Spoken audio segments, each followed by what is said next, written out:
आज बुलेटिन की शुरुआत छत्तीसगढ़ में हुए देश के सबसे बड़े नक्सली एनकाउंटर से करेंगे। पहले फेज के चुनाव से ठीक पहले छत्तीसगढ़ में सुरक्षा बलों को नक्सली एनकाउंटर में अब तक की सबसे बड़ी कामयाबी मिली है। इस मुठभेड़ में 29 नक्सलियों को जवानों ने मार गिराया है। AK-47 की 7 राइफल्स और 3 लाइट मशीन गन बरामद की गई है। वहीं देर रात नक्सलियों के शव जिला अस्पताल लाए गए हैं, जहां पोस्टमार्टम किया जाएगा उनका। देखिए ये खास रिपोर्ट इस पर। इस मुठभेड़ में अभी तक 29 नक्सलियों के मारे जाने की खबर है। यह ऐतिहासिक सफलता है, अभी तक की सबसे बड़ी सफलता है। लाल आतंक का लाइव वीडियो देखिए, कैसे एक के बाद एक गोली चल रही है, नक्सली आगे बढ़ रहे हैं। तभी कमांड आता है कि कोई पीछे से फायरिंग नहीं करेगा। पीछे से कोई फायर नहीं करेगा भाई। कमांड को फॉलो करते हुए एक के बाद एक हमारे कमांडर आगे बढ़ते जा रहे थे और शुरू हो गया नक्सलियों का टाइम आउट। टाइम आउट भी ऐसा हुआ कि कांकेर में एक दो नहीं बल्कि 29 नक्सली एक साथ ढेर हो गए, जिसमें 25 लाख का इनामी नक्सली शंकर राव का नाम भी शामिल था। ये टॉप कमांडर हुआ करता था, लेकिन सुरक्षा बलों की गोलियों के आगे इसका लाल आतंक हमेशा के लिए खत्म हो गया।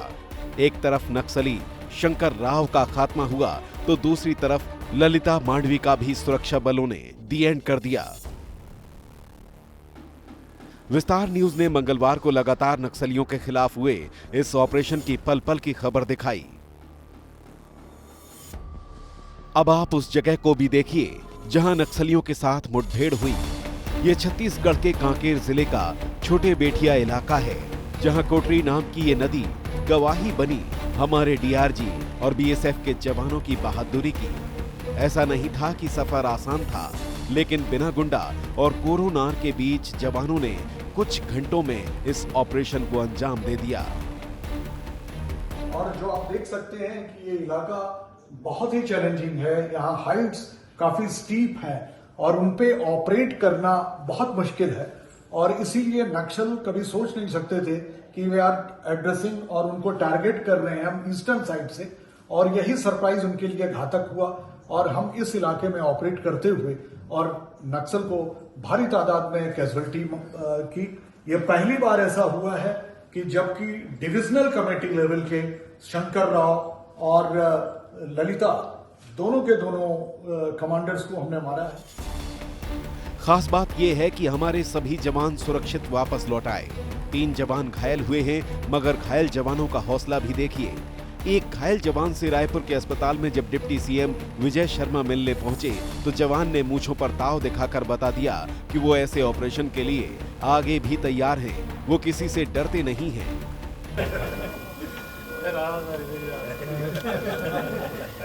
छत्तीसगढ़ के CM विष्णुदेव साय ने नक्सलियों को मैसेज दिया कि वो शांति से बातचीत करना चाहते हैं, लेकिन सुरक्षा पर सेंध लगाने वालों को साय सरकार छोड़ेगी नहीं। निश्चित ही बस्तर में शांति बहाली की दृष्टि से यह बड़ी सफलता है। हालांकि सरकार यह चाहती है कि खून खराबा नहीं हो, वो लोग वार्ता के लिए तैयार हों और विकास की मुख्यधारा से जुड़ जाएं और हिंसा का रास्ता छोड़ें, ये सरकार भी चाहती है। और काहे कि वो जो गोली का रास्ता अपना ही से कोई भी समस्या का समाधान नहीं है। खुद गृह मंत्री अमित शाह ने भी इस ऑपरेशन की जानकारी ली। उन्होंने ट्वीट कर सुरक्षा बलों को बधाई दी। शाह इससे पहले 3 साल में नक्सलियों के खात्मे का ऐलान कर चुके हैं। भाई और बहनों, ये 10 साल के अंदर मोदी जी ने नक्सलवाद को पूरे देश से समाप्त किया है। एक उसकी पूंछ बची है सिर्फ छत्तीसगढ़ में।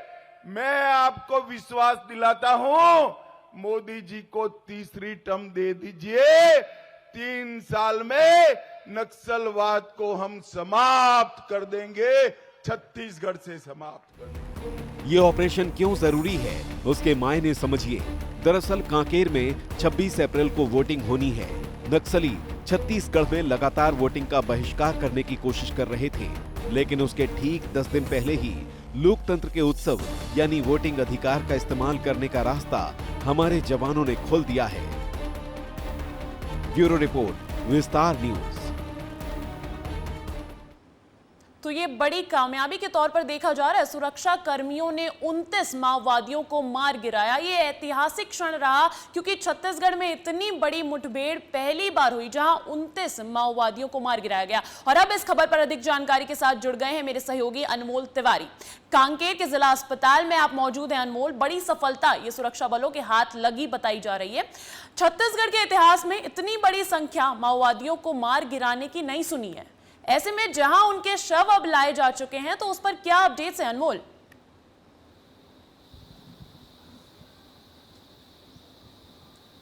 बिल्कुल अंजलि, आपने सही कहा कि छत्तीसगढ़ के इतिहास में ये बहुत बड़ा नक्सल ऑपरेशन हुआ जिसमें सुरक्षा बलों को बहुत बड़ी सफलता मिली, जिसमें 29 जो नक्सली हैं वो मार गिराए गए। फिलहाल मैं आपको अपडेट दे दूं कि कांकेर के जिला अस्पताल के पास मैं खड़ा हूं। ये आपको मैं तस्वीर दिखा देता हूं।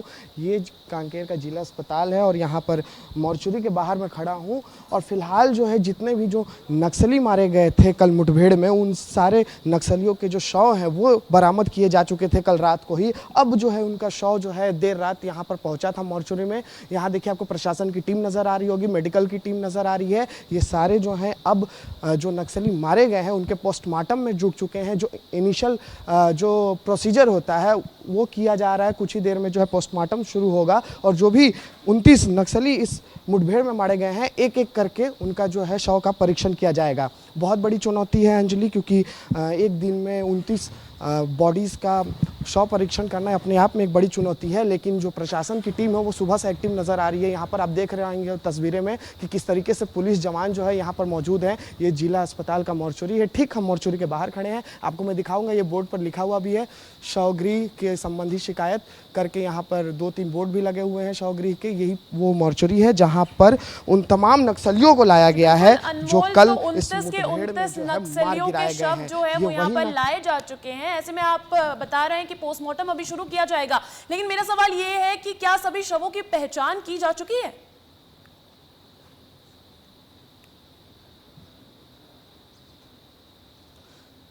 जी बिल्कुल, शवों की जो पहचान की आप बात कह रही हैं अंजलि, वो अभी कुछ ही देर में जब पोस्टमार्टम शुरू हो जाएगा तो इसमें जो है साफ़ हो जाएगा कि जो शव हैं उसकी पहचान भी कर ली जाएगी। और पोस्टमार्टम के बाद सारी चीज़ें जो हैं वो क्लियर हो जाएगी, स्पष्ट हो जाएगी कि क्या कुछ कल किस तरीके से जो है नक्सलियों पर जो है जो हमारे जवान हैं वो धावा बोले थे। क्योंकि आप देखेंगे यहाँ पर कि सुरक्षा बल के जो जवान हैं वो लगातार यहाँ पर मौजूद हैं। जो मेडिकल की टीम है वो यहाँ पर आ गई है। तो इस तरीके से जो है लगातार जो है यहाँ पर हलचल तेज हो गई है। सुबह से ही 7 बजे का वक्त था जब यहाँ पर मेडिकल की टीम और सुरक्षा बल के जवान दिखाई दिए। तो इस तरीके से आप देखेंगी तो यहाँ पर एक बहुत बड़ा जो नक्सल मोर्चे पर हमारे जो सुरक्षा बल है उनको सफलता मिली है। अब जो है अब बड़ा अपडेट है कि कांकेर के जिला अस्पताल मॉर्चुरी में 2900 नक्सलियों के जो शव है अब उसको परीक्षण किए जाएंगे।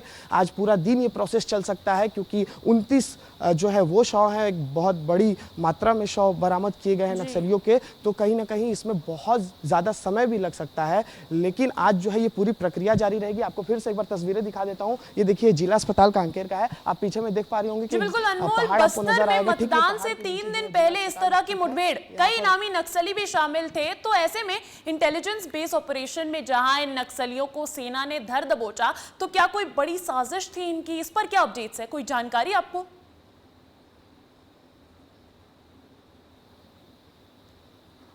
जी बिल्कुल, कल मेरी रिटायर्ड जो भी डीजी हैं उनसे भी बातचीत हो रही थी तो उन्होंने साफ तौर पर कहा था कि जो चुनाव है उसको बाधित करने की कोशिश थी नक्सलियों को। क्योंकि ठीक जो है आज 17 तारीख हो गई है, परसों जो है बस्तर में मतदान होना है और कांकेर और बस्तर जो है एक दूसरे से लगा हुआ है। कांकेर में भी 26 तारीख को मतदान होना है। तो ऐसे में जब मतदान के पहले जो है ये नक्सलियों का एक बहुत बड़ी साजिश थी कि एक बड़ा वारदात को जो है अंजाम दिया जाए, लेकिन उनके इस जो मंसूबे पर जो है हमारे सुरक्षा बलों ने पानी फेर दिया है। और अब जो है ये एक छत्तीसगढ़ के इतिहास में बहुत बड़ा नक्सल जो है ऑपरेशन माना जा रहा है, क्योंकि आप आंकड़ा देखिए, 29 अंजलि, आपने पहले इससे पहले कभी नहीं सुना होगा, 29 नक्सली मार गिराए गए हैं एक साथ। उनके पास से LMG, AK-47 जैसे हथियार भी बरामद किए गए हैं। तो सुरक्षा बलों के लिए बहुत बड़ी कामयाबी है। भी जब्त किए गए हैं। बड़ा ऐतिहासिक ये क्षण, छत्तीसगढ़ में इतनी बड़ी मुठभेड़ पहली बार हुई है। अनमोल, बहुत बहुत शुक्रिया तमाम जानकारी के लिए। देखिए, देश में माहौल गर्म है, चुनावी सरगर्मी तेज है। ऐसे में पहले चरण के लिए आज थम जाएगा प्रचार प्रसार का सिलसिला। ये आज की बड़ी खबर है। 19 अप्रैल को है पहले चरण का चुनाव। मैं आपको बता दूं कि मध्य प्रदेश की 6 और छत्तीसगढ़ की 1 सीट पर होना है पहले चरण में मतदान। लोकसभा चुनाव के पहले चरण के लिए 19 अप्रैल को होने वाले मतदान के लिए चुनाव प्रचार आज शाम को थम जाएगा। 17 अप्रैल तक चुनाव प्रचार प्रसार किया जा सकता था और ऐसे में आज चुनाव प्रचार करने का अंतिम दिन है। पहले चरण में 21 राज्यों की 102 लोकसभा सीटों के लिए 19 अप्रैल को वोट डाले जाएंगे। चुनाव आयोग की ओर से चुनाव आयोग की गाइडलाइंस के मुताबिक पहले चरण में जिन सीटों पर मतदान होने हैं, आज शाम से सार्वजनिक सभा या जुलूस जैसे कई कार्यक्रमों पर रोक लग जाएगी। ये इस वक्त की बड़ी खबर है कि पहले चरण के लिए आज थम जाएगा चुनावी प्रचार प्रसार का सिलसिला। लगातार दिग्गज नेताओं ने अपनी पूरी ताकत झोंक दी, लेकिन आज चुनाव प्रचार प्रसार का आखिरी दिन है। मैं आपको बता दूं कि 19 अप्रैल को पहले चरण का चुनाव होना है। इस बार का लोकसभा 2024 का जो चुनाव है वो कुल 7 चरणों में किया जाएगा। ऐसे में पहले चरण की सीटें मध्य प्रदेश की 6 हैं और छत्तीसगढ़ की इकलौती सीट बस्तर, वहां पर पहले चरण की सीट के तहत मतदान होना है। और अब आज 17 अप्रैल उसकी अंतिम तारीख है चुनाव प्रचार प्रसार करने की। और अब इस खबर पर अधिक जानकारी के साथ जुड़ गए हैं मेरे सहयोगी सूरज तिवारी भोपाल से और खोमन साहू रायपुर से। सबसे पहले मैं रुक करूंगी मेरे सहयोगी सूरज तिवारी का। सूरज, आज जो है चुनाव प्रचार प्रसार की अंतिम तारीख है, ऐसे में क्या चुनावी सरगर्मी चल रही है मध्य प्रदेश में? जी अंजलि, देखिए आज जो है पहले चरण की चुनाव प्रचार की जो तारीख है, अंतिम तारीख है और आज शाम 6 बजे तक चुनाव प्रचार की जो बागडोर है वो थम जाएगी। ऐसे में जो तमाम दिग्गज नेता हैं उन सीटों पर जा रहे हैं जहां पर पहले चरण यानी 19 अप्रैल को मतदान किया जाना है। खुद मुख्यमंत्री मोहन यादव की बात करें तो वो सबसे पहले छिंदवाड़ा दौरे पर जाएंगे और छिंदवाड़ा में जनसभा को संबोधित करेंगे। उसके बाद बालाघाट जाएंगे और बालाघाट में भी जनसभा करेंगे। मुख्यमंत्री मोहन यादव बालाघाट के बाद शाम होते होते डिंडोरी जाएंगे और डिंडोरी में एक रोड शो करेंगे। रोड शो करके प्रत्याशी को, अपने भाजपा के प्रत्याशी को वोट मांगने के लिए अपील करेंगे। उसके बाद जबलपुर जाएंगे। जबलपुर में एक पत्रकार वार्ता है, पत्रकार वार्ता करेंगे। और अगर BD शर्मा की बात करें जो भाजपा प्रदेश अध्यक्ष हैं, वो सबसे पहले कटनी जाएंगे और कटनी में स्थानीय कार्यक्रमों में शामिल होंगे। उसके बाद पन्ना जाएंगे। पन्ना में रामनवमी पर जो शोभा यात्रा निकाली जाएगी उसमें शामिल होंगे। प्रदेश अध्यक्ष, कांग्रेस प्रदेश अध्यक्ष जीतू पटवारी की बात करें अंजलि, तो कांग्रेस प्रदेश अध्यक्ष जीतू पटवारी का दौरा अभी तक स्थानीय यानी भोपाल में बताया जा रहा है। वो भोपाल में रहेंगे और भोपाल में जो उनके प्रत्याशी अरुण श्रीवास्तव हैं उनके लिए चुनाव प्रचार प्रसार कर सकते हैं। पूर्व मुख्यमंत्री शिवराज सिंह चौहान विदिशा दौरे पर रहेंगे। तो ऐसे में कहीं ना कहीं कमलनाथ जो है, कमलनाथ छिंदवाड़ा में ही रहेंगे। कमलनाथ को आपने देखा होगा कि पूरे अभी तक जो प्रचार प्रसार वो छिंदवाड़ा में ही प्रचार प्रसार भारतीय जनता पार्टी का जो आखिरी दिन है वहां भी फोकस छिंदवाड़ा की हॉट सीट पर ही है। तो कहीं ना कहीं कांग्रेस जो है वो भोपाल तक ही सीमित नजर आ रही है मुझे आपकी जानकारी से। अब मैं जानना चाहूंगी, रुक करूंगी मेरे सहयोगी खोमन साहू का। खोमन, छत्तीसगढ़ की तो इकलौती सीट है पहले चरण की, ऐसे में आज क्या किसी बड़े नेता का चुनाव प्रचार प्रसार करने का प्लान है?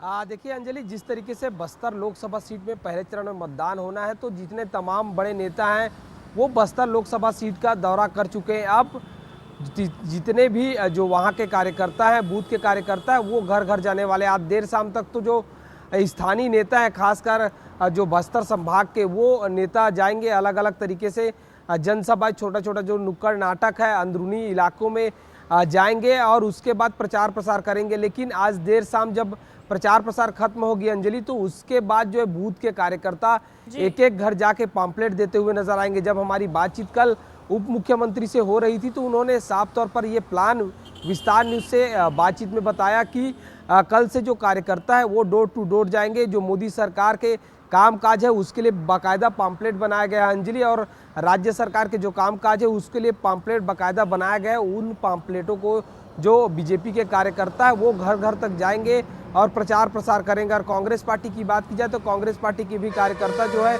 मोदी सरकार की विफलता को लेकर और मोदी जो कांग्रेस की गारंटी जो है उसको लेकर जनता के बीच जाएंगे। तो कुल मिलाकर अब डोर टू डोर प्रचार अभियान शुरू हो जाएगा। और देश कि नक्सली मुठभेड़ इतनी बड़ी कल हुई है, तो क्या उसका असर देखने को मिलेगा चुनाव प्रचार प्रसार की प्रक्रिया पर?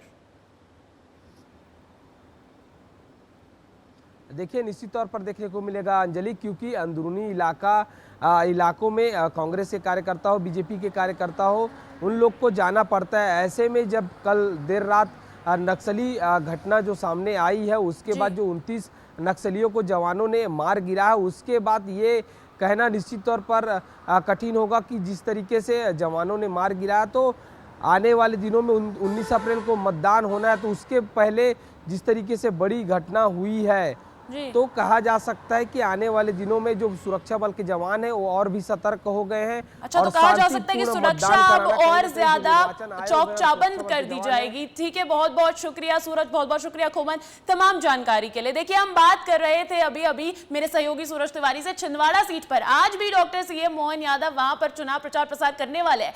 ऐसे में कमलनाथ का गढ़ जीतने के लिए लगातार बीजेपी की बड़ी तैयारी जारी है। केंद्रीय गृह मंत्री अमित शाह ने मंगलवार को कमलनाथ के गढ़ छिंदवाड़ा में रोड शो किया। शाह ने खुले रथ में सवार होकर करीब 700 मीटर की दूरी तय की। इस दौरान रास्ते भर उन्होंने जनता का अभिवादन भी किया। उनके एक हाथ में बीजेपी का चुनाव चिन्ह कमल का फूल नजर आया। रोड शो में जुटे लोगों ने शाह पर फूल बरसाकर उनका स्वागत किया। रोड शो में अमित शाह के साथ सीएम डॉक्टर मोहन यादव, प्रदेश बीजेपी अध्यक्ष वीडी शर्मा और भाजपा प्रत्याशी विवेक बंटी साहू भी मौजूद रहे। वहीं आज भी सीएम छिंदवाड़ा जिले के चौरई में स्थानीय कार्यक्रमों में शामिल होंगे।